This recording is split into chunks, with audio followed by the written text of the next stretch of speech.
శ్రీమతి రామానుజాయ నమః. శ్రీ దయాబాలమునియే నమః. శ్రీమద్వరవరమునియే నమః. జయ శ్రీమన్నారాయణ. 16వ పాసురానికి వచ్చాము. గోపికల అందరినీ మేలుకొలుపుతూ ఆండాళ్ తల్లి ఇక్కడ నందగోపుని విశాల భవనానికి వచ్చింది. ఈ విశాల భవనంలో ఉన్న ద్వారపాలకులను మేలుకొలుపుతుంది. ఇక కృష్ణ కుటుంబ సభ్యులందరినీ లేపి, కృష్ణుని కూడా లేపి, ఈ వ్రతం పూర్తవ్వడానికి ప్రసాదించవలసినవి అన్నీ కృష్ణుడిని ఇవ్వమని కోరుతుంది ఆండాళ్ తల్లి. ఈ పాసురంలో ముఖ్యంగా ద్వారపాలకుల్ని లేపుతూ ఇక కుటుంబ సభ్యులందరినీ లేపాలి అని ఆండాళ్ కోరికని తెలుసుకుంటాము. ఈ పాసురంలో తిరునామం మాయన్ మణివണ്ണన్ అని. మాయన్ అనేది గోపికల నియంత్రణలో ఉన్నట్లు కనిపించే కృష్ణ పరమాత్మ. మణివಣ್ణ అంటే మణి, రత్నం. గోపికలు వాళ్ళ చీరల్లో కట్టుకోవడం ద్వారా దానిని సులభంగా ఎక్కడికైనా తీసుకెళ్ళవచ్చు కదా. అలాగే కృష్ణుడు కూడా సౌలభ్యంగా వాళ్ళ నియంత్రణలో ఉంటాడు అని తెలుసుకుంటాము. ఈ నీలమణి అనేది మణివಣ್ణ అనే తిరునామ వైభవం నాలాయిర దివ్య ప్రబంధంలో చాలా చోటల్లో వస్తుంది. ఆశ్రిత వ్యామోహమున్నవాడు ఇంద్రనీలము అని మణిని పోలిన కాంతితో, అలాంటి స్వభావముతో ఉన్నవాడు అన్నట్లు. నీల రంగు అని మనము అనుకునేటప్పుడు నీళ్లు మరియు ఆకాశాన్ని కూడా గుర్తు చేస్తాయి. ఇవి రెండుటికి నిజంగా చూస్తే రంగు లేదు, కానీ దీనిలో అపరిమితమైన లోతు ఉంటుంది. కాబట్టి శ్రీమన్నారాయణ అనే కృష్ణ పరమాత్మలో కూడా మనకి తెలియని కళ్యాణ గుణాలు ఎంతో ఉంటాయి కదా. అలా అపరిమితమైన లోతుని సూచించేదే ఈ నీల రంగు. శ్రీ వేదాంత దేశికన్ అని ఒక శ్రీ వైష్ణవ గురు తన స్తోత్రాలలో రత్నానికి, శ్రీమన్నారాయణనికి ఉన్న పోలికలు, లక్షణాలు వివరించారు. అవి ఏమిటో మనము చూసుకుని ఈ మణివಣ್ణ అనేటప్పుడు రత్నంలాగా మనకి విలువైన వాడు అనేది తెలుసుకోబోతున్నాము. పోలికలు ఏంటంటే, రత్నము భయాన్ని తొలగిస్తుంది, ఆహ్లాదకరంగా ఉంటుంది. మన గుణాలని చూస్తే వచ్చేది భయం, తప్పు చేస్తూ ఉంటాము కనుక. భగవంతుని గుణాలని స్మరిస్తే పోయేది భయం.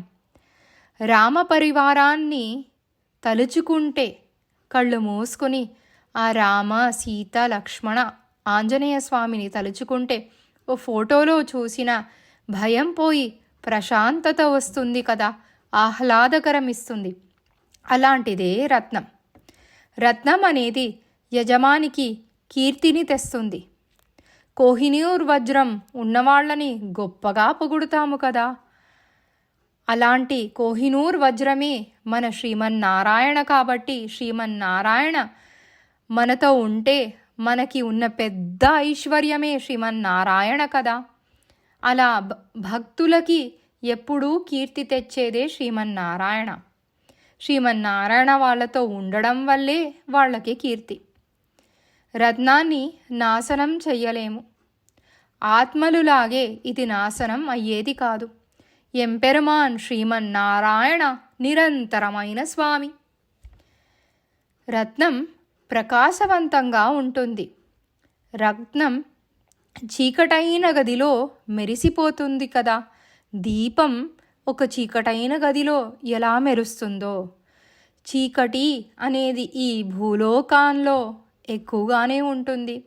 ఈ భూలోకంలో ప్రకాశించడానికే ఇక్కడ దిగివచ్చాడు శ్రీమన్నారాయణ. కృష్ణని 5వ పాసురంలో ఆయర్ కులத்தில் తోన్றும் అణి విளக்கு అని కీర్తించింది కదా ఆండాళ్. అణి విளக்கு, విளக்கு అంటే దీపం, ప్రకాశం ఇచ్చేవాడు.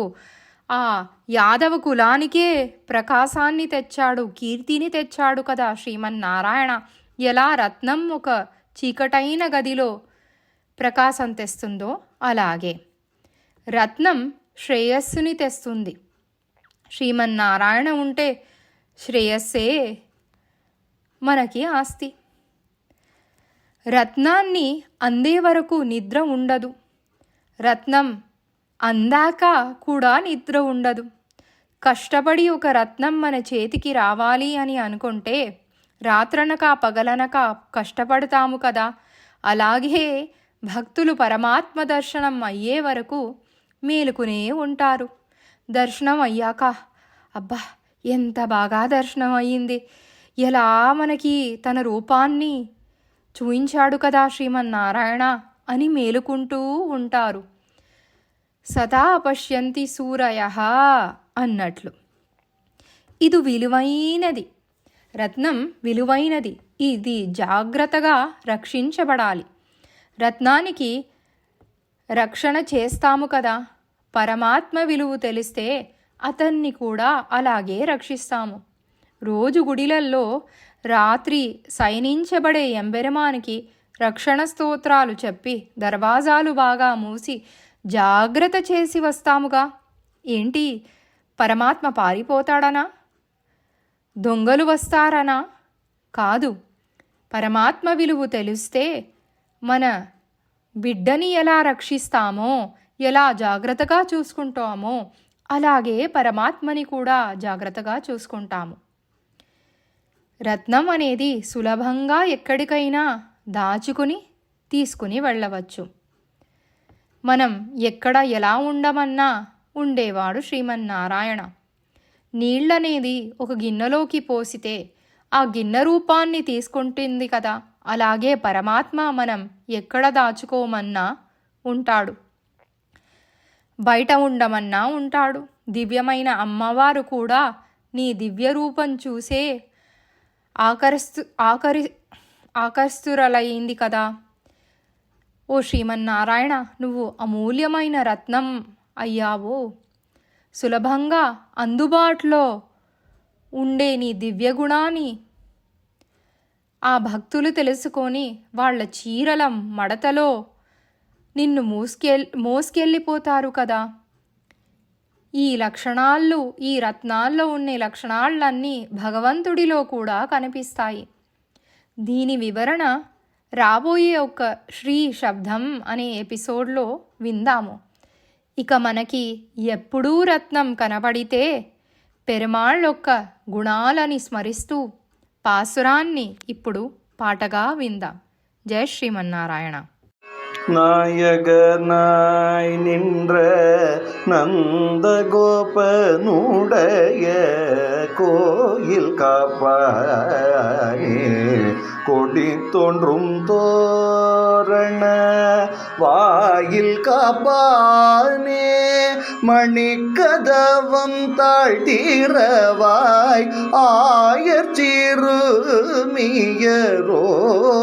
முக்கரை பறை மாயன்மணி வண்ணன் என்னலேவாய் நேர்ந்தான் தூயோமாய் வந்தோம் துயிலழ பாடுவான் வாயால் முன்னம் முன்னம் மாற்றதேகம் மணி நேய நிலை கதவம் நீ கேலோரம் பாவாய் வாயால் முன்னம் முன்னம் மாற்றதேயம் மணி நேய நிலை கதவம் நீ கேலோரம் பாவாய்.